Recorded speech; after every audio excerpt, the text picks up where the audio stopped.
রাসূল সাল্লাল্লাহু আলাইহি ওয়াসাল্লামের মোট সন্তান ছিল কতজন বলেন তো? কে বলতে পারবেন? রাসূলুল্লাহ সাল্লাল্লাহু আলাইহি ওয়াসাল্লামের মোট সন্তান ছিল কতজন? কয়জন? 4 জন। আবার এদিক থেকে বলেন 4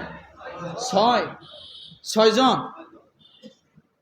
দেখছেন, আমরা জানি না আমাদের রসুলের সন্তান কয়জন, অথচ আমরাও সন্তান, কিন্তু আমরা এটা জানি না। রাসূলুল্লাহ সাল্লাল্লাহু আলাইহি ওয়াসাল্লামের মোট সন্তান ছিল 8 জন। 4 জন না, আবার কি 6 জনও না, মোট কয়জন? কথা বলেন 8 জন। তার মধ্যে 7 জন সন্তান হলো মা খাদিজাতুল কুবরা রাদিয়াল্লাহু তাআলা আনহার। কয়জন? 7 জন। একটি সন্তান হলো রায়হানা নামে রসুলের একজন বিবি, তার। খাদিজাতুল কুবরা রাদিয়াল্লাহু তাআলা আনহার 7 জন সন্তান কে কে? 4 জন কন্যা, 3 জন ছেলে। এটা কার সন্তান? খাদিজা রাদিয়াল্লাহু তাআলা আনহার। 4 জন কন্যার মধ্যে প্রথম একজন হলো উম্মে কুলসুম। কে বলেন তো?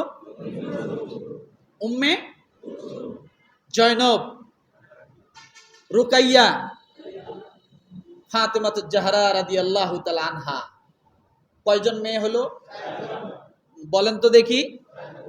জয়নব, রুকাইয়া, উম্মে কুলসুম, ফাতেমাতুজ জাহরা রাদিয়াল্লাহু তাআলা আনহা। মেয়ে কয়জন? এবং খাদিজা রাদিয়াল্লাহু তাআলা আনহার 3 জন সন্তান ছিল, কাসেম, তাহের, তৈয়েব। কয়জন? কাসেম, তাহের, তৈয়েব। কয়জন হলো? মেয়ে কয়জন? 4 জন। মোট কয়জন হলো? কার ঘরে? খাদিজা রাদিয়াল্লাহু তাআলা আনহার ঘরে। রসুলের আরেকজন সন্তান ইব্রাহিম। কি নাম? তিনি রায়হানা নামে একজন রসুলের স্ত্রী, আমাদের মা, তার ঘরে। তাহলে মোট কয়জন সন্তান হলো? 4 জন ছেলে, 4 জন মেয়ে। এনারাও কিন্তু রসুলের কি আহলে বায়াতের অন্তর্ভুক্ত কিনা বলেন? আহলে বায়াতের অন্তর্ভুক্ত।